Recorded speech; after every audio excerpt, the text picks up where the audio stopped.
Hello friends. आज हम लोग बात करने वाले हैं कि पाइथन में किसी एड्रेस वेरिएबल के एड्रेस को कैसे एक्सेस किया जाता है। How to check address of variable in Python. तो इसमें कुछ इंटरेस्टिंग आप लोगों को देखने को मिलेगा, तो ध्यान से इस लेक्चर को देखिएगा। तो आइए स्टार्ट करते हैं, डायरेक्ट कोडिंग पे लेके जाऊंगा। नोटपैड प्लस प्लस में मैं कोडिंग कर रहा हूँ। हम लोग क्या कर रहे हैं कि एक वेरिएबल ले रहे हैं var1, और इस वेरिएबल को कोई एक वैल्यू असाइन करा देते हैं 100। ठीक।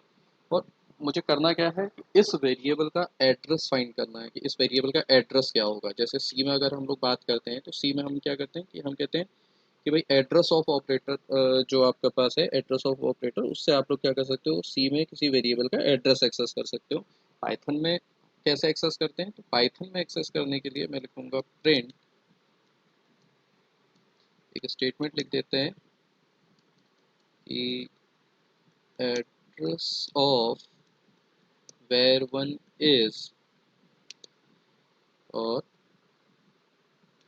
यहाँ पे मैं क्या कर रहा हूँ, var1 के एड्रेस को प्रिंट कर रहा हूँ। तो एड्रेस प्रिंट करवाने के लिए पाइथन में जो बिल्ट इन फंक्शन है उसको यूज़ करेंगे हम आईडी।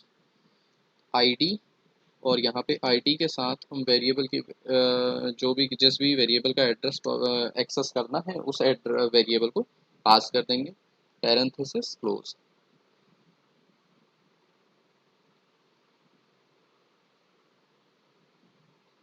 और इस कोड को मैं सेव करता हूँ, डेस्कटॉप में मैं फ़िलहाल सेव कर दे रहा हूँ।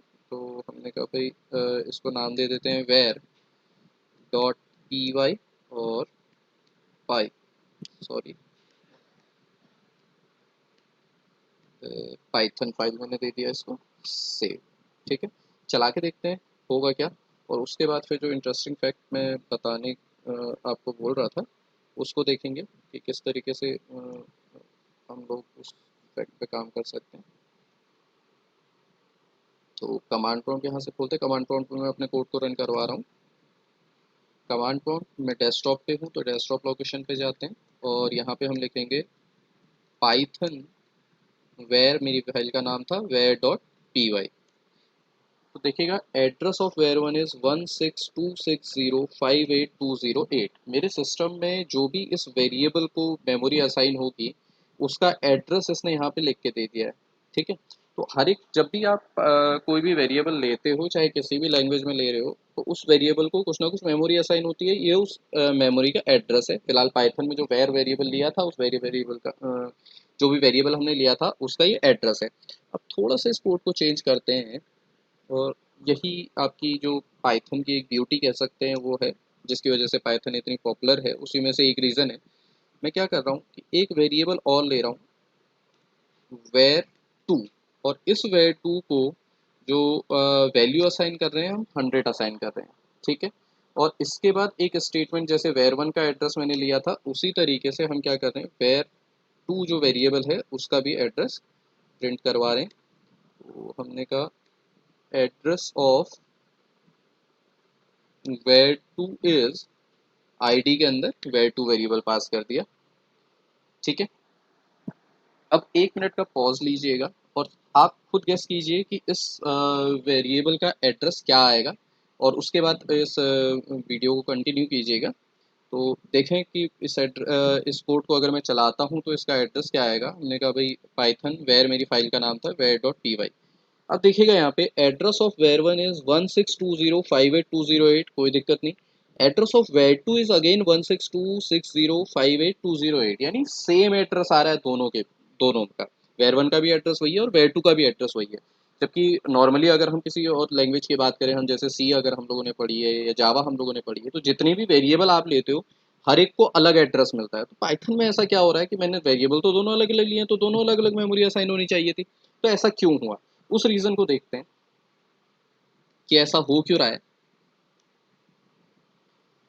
मैं क्या कर रहा हूँ कि दो पोर्शन ले लेता हूँ, एक को मैं आपकी सी लैंग्वेज के लिए काम कर रहा हूँ और यहाँ पे हम पाइथन के लिए काम कर रहे हैं। तो देखिएगा होगा क्या। सी में अगर मैं लिखता हूँ वेर वन असाइन, जैसे 100 लिखा है हमने, और अगेन एक वेरिएबल और लेता हूँ वेर टू असाइन 100, दो काम हमने किए, दो वेरिएबल लिए, तो होगा क्या, एक वेर वन मेमोरी अलोकेट होगी जिसका नाम होगा var1 और इसकी वैल्यू होगी 100 और कुछ ना कुछ इसका एड्रेस होगा। हमने कहा भाई 1024 इस var1 का एड्रेस है। ऐसे ही var2 के लिए एक मेमोरी एलोकेट होगी जिसका नाम होगा var2, वैल्यू होगी 100 और इसके लिए हमने कहा कोई एड्रेस अगर मैं लेता हूँ तो कुछ ना कुछ अलग एड्रेस आएगा सी में अगर आप चला रहे हो। तो हमने कहा मान के चलते कि 1028 माना इसका एड्रेस आ रहा है। तो सी का केस तो ये है, हर एक वेरिएबल के लिए अलग से मेमोरी असाइन होती है जैसा कि आप लोगों को मालूम है। अब पाइथन में क्या होगा, सेम केस, जब हम var1 असाइन 100 लिख रहे हैं तो क्या होगा, ऑब्वियसली यहाँ पे भी वेरिएबल को वैल्यू असाइन होगी, एक मेमोरी ब्लॉक बनेगा जिसका नाम होगा var1 और इसकी वैल्यू होगी 100 और इसका एड्रेस मैं मान के चलता हूँ कि 14564 कुछ है, ठीक है। अब उसके बाद दूसरा स्टेटमेंट लिखा var2 असाइन 100, यहाँ तक तो कोई दिक्कत नहीं थी। जैसे ही हमने var2 असाइन 100 लिखा तो अब पाइथन क्या करती है, पाइथन में एक्चुअली जो मेमोरी लोकेट होती है यानी एड्रेस जो असाइन होता है वो किसको होता है, वैल्यू को होता है, जबकि बाकी लैंग्वेजेस में वेरिएबल को होता है। तो ये क्या करेगा, पाइथन क्या करेगी, पूरी मेमोरी को चेक करेगी कि कहीं पे 100 वैल्यू के लिए कोई मेमोरी असाइन है क्या, 100 वैल्यू मेरी मेमोरी में है। वो चेक करी कि 100 उसने चेक किया और उसे मिला कि भाई 14564 जो मेमोरी लोकेशन है यहाँ पे एक वेरिएबल है जिसको कि 100 वैल्यू पहले से असाइन की गई है। तो अब क्या होगा, var2 के लिए अलग से मेमोरी अलोकेट ना होके क्या होगा, इसी 14564 यानी कि ये वाली जो मेमोरी थी यही आपकी var2 को भी असाइन हो जाएगी। तो कहने का मतलब है कि पाइथन में जो एड्रेस असाइन होता है यानी मेमोरी असाइन होती है वो किस पे बेस होती है, आपकी वैल्यू पे, वैल्यू के अकॉर्डिंग। अगर वैल्यू सेम है तो सेम मेमोरी एलोकेट होगी। अगर मैं यहाँ पे लिखता हूँ var3 असाइन 100 अगेन, सी में तो अलग जाएगा, लेकिन अगर पाइथन के केस में आता हूँ तो क्या होगा, यही मेमोरी एड्रेस किसे असाइन हो जाएगा, इस var3 को असाइन हो जाएगा, ठीक है। तो इससे क्या हो रहा है, मेमोरी ऑप्टिमाइज हो रही है, आपकी मेमोरी वेस्ट नहीं हो रही, एक ही मेमोरी पे 3 वेरिएबल आपके पास आ गए। क्लियर। तो इसी वजह से यहाँ पे क्या हो रहा है कि var1 और var2 को सेम एड्रेस असाइन हुआ है, ठीक है ना। अब यहाँ पे अगर माना मैं लिख देता हूँ कि एक वेरिएबल और ले लेता हूँ var3 और इसे भी सेम वैल्यू असाइन कर रहा हूँ, देखिए सेम वैल्यू असाइन की है। तो अब क्या होगा, अगर मैं इस एड्रेस को फिर से प्रिंट करवाता हूँ, यानी var3 का एड्रेस फिर से प्रिंट करवाते हैं, तो अब क्या होगा, अब तो क्लियर है ना। अब क्या होगा, सेम मेमोरी, वैल्यू क्या है, सेम है, तो वैल्यू सेम है तो क्या होगा, एड्रेस भी सेम ही आएगा।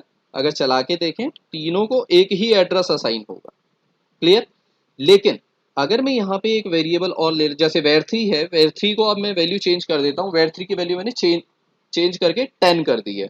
और अब अगर इस सेम कोड को चलाता हूँ तो अब क्या होगा, var1 और var2 की वैल्यू तो सेम आएगी, एड्रेस तो सेम आएगा, लेकिन var3 का एड्रेस क्या होगा, चेंज होगा। ये देखिएगा, var1 और var2 का एड्रेस है 1626058 जबकि इसका एड्रेस है var3 का 16260567668, ठीक है ना। तो ये चीज ध्यान रखिएगा कि पाइथन में जब भी आपकी मेमोरी एलोकेट होती है वो वैल्यू पे होती है, पाइथन आपकी क्या है, वैल्यू बेस है, ठीक। तो उम्मीद करता हूँ कि ये चीज आप लोगों को समझ में आई होगी। मिलते हैं नेक्स्ट लेक्चर पे।